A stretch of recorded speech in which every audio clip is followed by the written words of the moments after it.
최근 대중문화 속 등장하는 무속인의 모습을 심심치 않게 접할 수 있고 정치사회 갈등이 한복판에도 무속 이야기가 끊임없이 나오고 있는 요즘입니다. 그렇다면 한국교회는 안전한가? 오늘은 이와 관련한 이야기를 해보겠습니다.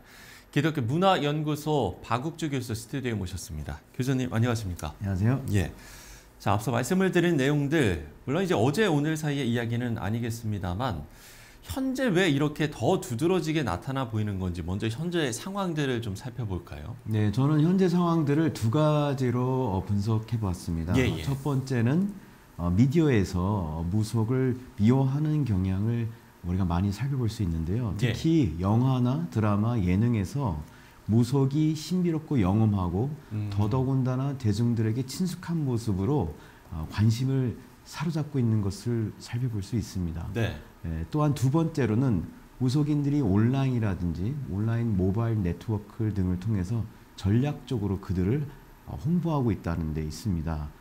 그렇기 때문에 무속에 대한 접근성이 크게 높아지게 되고 대중의 어떤 이런 관심과 함께 호응해서 세련된 서비스 형태의 무속이 등장했기 때문에 이렇게 오늘날 현재 상황에서 무속의 영향력이 좀 커진다고 볼 수 있습니다. 예, 말씀해 주신 대로 오히려 디지털 시대를 살아가고 있는 지금이 더 그 영향을 많이 받고 있는 것 같다라는 생각도 드는데, 글쎄요, 4차 산업혁명 시대라는 말도 하는데 이런 시대에 살고 있는 우리들인데 왜 이런 현상들이 나타나는 걸까요? 네, 말씀하신 대로 그런 측면이 있습니다만 4차 산업혁명에 있어서 핵심적인 건 정보 전달 방식의 혁신을 가리킨 기술이 아니겠습니까? 그렇죠. 근데 그 속에 오가는 정보의 내용 자체는 여전히 우리 사회의 모든 구성원들의 관심과 또 그리고 지식, 감정들로 여전히 채워져 있기 때문에 우리 사회의 무속에 대한 관심과 동경이 남아있는 한 사실상 디지털 시대가 왔다고 해도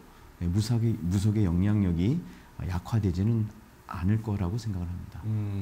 또 흥미로운 여론조사가 있었는데 지난해 미국의 여론조사기관 퓨 리서치 센터 조사에 따르면 우리나라를 비롯해서 일본과 홍콩, 대만, 베트남 등 아시아 5개 나라 가운데 기독교인의 비율이 가장 높은 나라는 우리나라였는데, 반면에 우리나라 기독교인의 30%가 지난 1년 동안 타로나 점을 본 적이 있다, 이렇게 대답을 해서 이 부분은 상당히 좀 충격적인 결과가 아니었나라는 생각이 드는데, 글쎄 교회 다니는 분들 중에 이렇게 무속에 의지하는 사람이 많다, 이렇게 봐야 되는 겁니까? 네, 안타깝지만 사실 실제 겪어본 바로는 저도 교인들 가운데 무속인들의 앞날을 묻거나 또는 이사시에 그 손날을 묻거나 이런 식으로 무속의 힘으로 앞날을 점치는 것을 일상적으로 문화 차원에서 이렇게 빈번하게 하는 경우가 많이 있었습니다.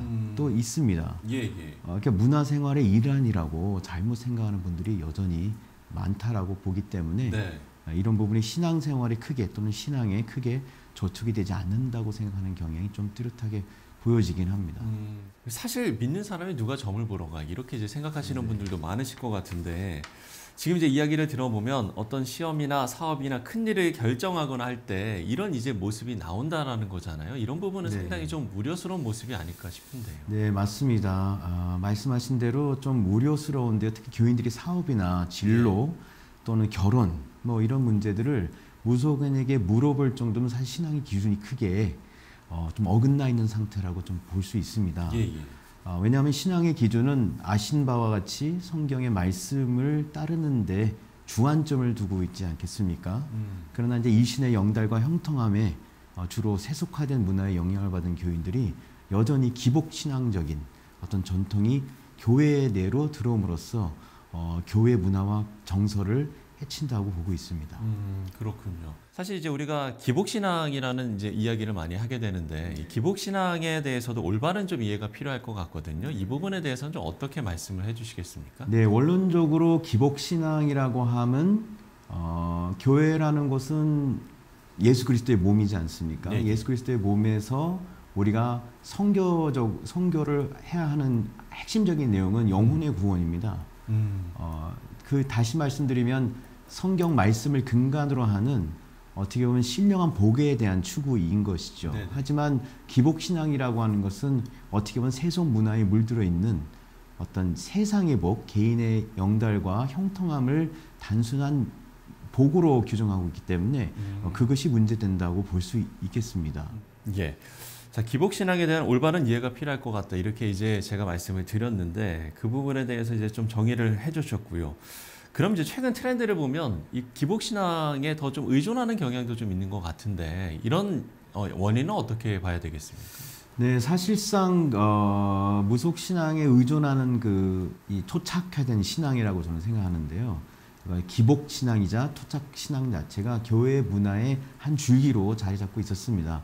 나이 드신 분들은 여전히 오늘의 운세라든지 아니면 무속인에 의존하는 경향이 조금씩 있었는데요.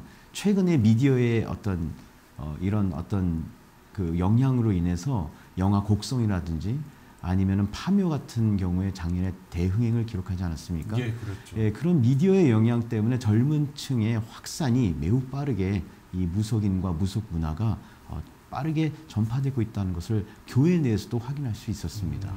예. 그렇다면 이제 우리는 어떻게 대처해야 될 것인가? 이제 이 부분은 생각을 안 해볼 수가 없을 것 같은데 사실 이제 복음이 전해졌던 당시는 지금보다 이제 더 깊은 샤머니즘 또 무속이 한국 사회에 만연하지 않았겠습니까? 네.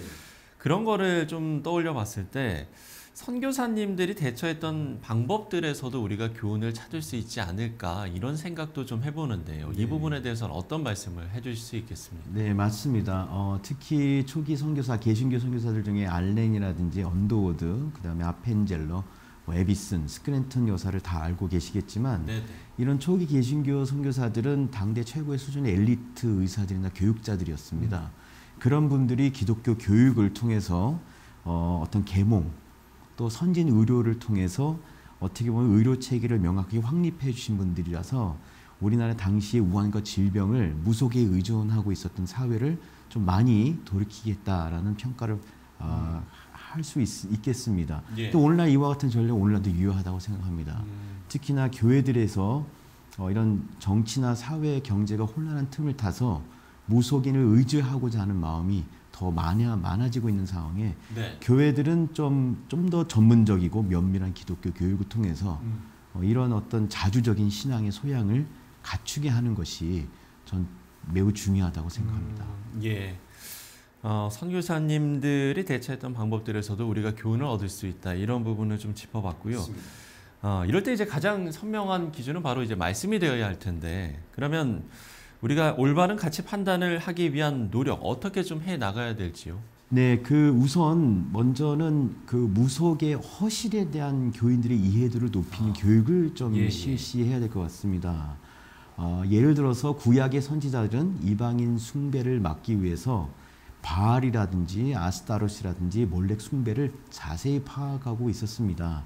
그렇기 때문에 한국교회 교육자들도 무속의 실상을 좀 면밀하게 살펴서 무속이 순전한 신앙에 왜 저해가 되는지, 이것이 전통이자 어떻게 보면 민속 문화이기도 한데 이것을 어떻게 우리가 무분별하게 받아들이는 것이 아니라 분별하면서 믿음 안에서 성경 안에서 어떻게 받아들일 수 있는지에 대한 체계적인 교육과 노력이 필요하다고 생각합니다.